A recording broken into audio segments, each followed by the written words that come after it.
Hei, pernah nggak sih kamu mikir, kenapa harga barang selalu naik? Kok kayaknya makin lama uang kita makin nggak cukup buat beli ini itu? Tenang, kamu nggak sendiri. Dan di video kali ini, kita bakal bahas kenapa inflasi sebenarnya lebih mirip penipuan yang terselubung. Siap buat dikejutkan? Apa? Itu inflasi, dan kenapa kita harus peduli? Oke, sebelum kita jauh-jauh, bayangin ini. Tahun 1910-an, uang 10.000 bisa beli banyak barang. Sekarang, cuma cukup buat beli kopi sachet atau nasi bungkus kecil.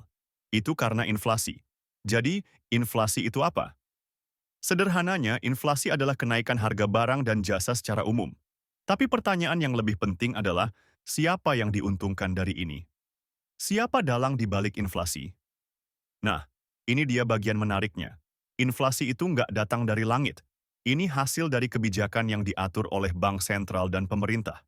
Ketika mereka mencetak uang lebih banyak, nilainya jadi turun. Kok bisa? Bayangin aja, kalau ada terlalu banyak tiket di satu konser, tiket itu jadi nggak eksklusif lagi kan? Sama kayak uang. Semakin banyak dicetak, semakin rendah daya belinya. Siapa yang dirugikan dan siapa yang untung? Ini yang bikin greget, inflasi itu seperti pencurian diam-diam. Kalau kamu pekerja biasa atau punya tabungan di bank, kamu adalah korbannya. Nilai uangmu makin kecil tiap tahunnya. Tapi yang untung, orang-orang yang punya aset kayak properti, emas, atau saham. Nilai aset mereka naik seiring inflasi, sementara kita yang hanya punya uang tunai malah dirugikan. Perangkap inflasi dalam kehidupan sehari-hari. Pernah dengar istilah gaji naik tapi tetap miskin? Itu karena kenaikan gaji nggak bisa ngejar inflasi. Jadi meskipun kamu dapat kenaikan gaji, daya beli kamu tetap aja sama atau bahkan turun.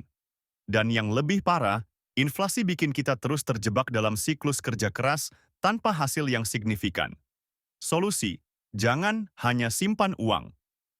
Jadi gimana kita bisa keluar dari perangkap ini? Salah satu cara adalah dengan berhenti menyimpan uang dalam bentuk tunai terlalu banyak. Investasikan dalam aset yang bisa mengalahkan inflasi, seperti saham, emas, atau bahkan mata uang kripto. Tapi hati-hati, jangan asal ikut-ikutan, pelajari dulu risiko dan strateginya. Jangan lagi tertipu inflasi. Jadi, sekarang kamu tahu kan kenapa inflasi itu lebih mirip penipuan? Jangan cuma pasrah.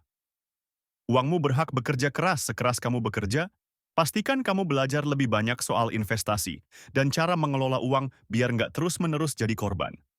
Like dan subscribe kalau kamu mau lebih banyak konten tentang ekonomi, investasi, dan tips finansial lainnya. Sampai jumpa di video berikutnya.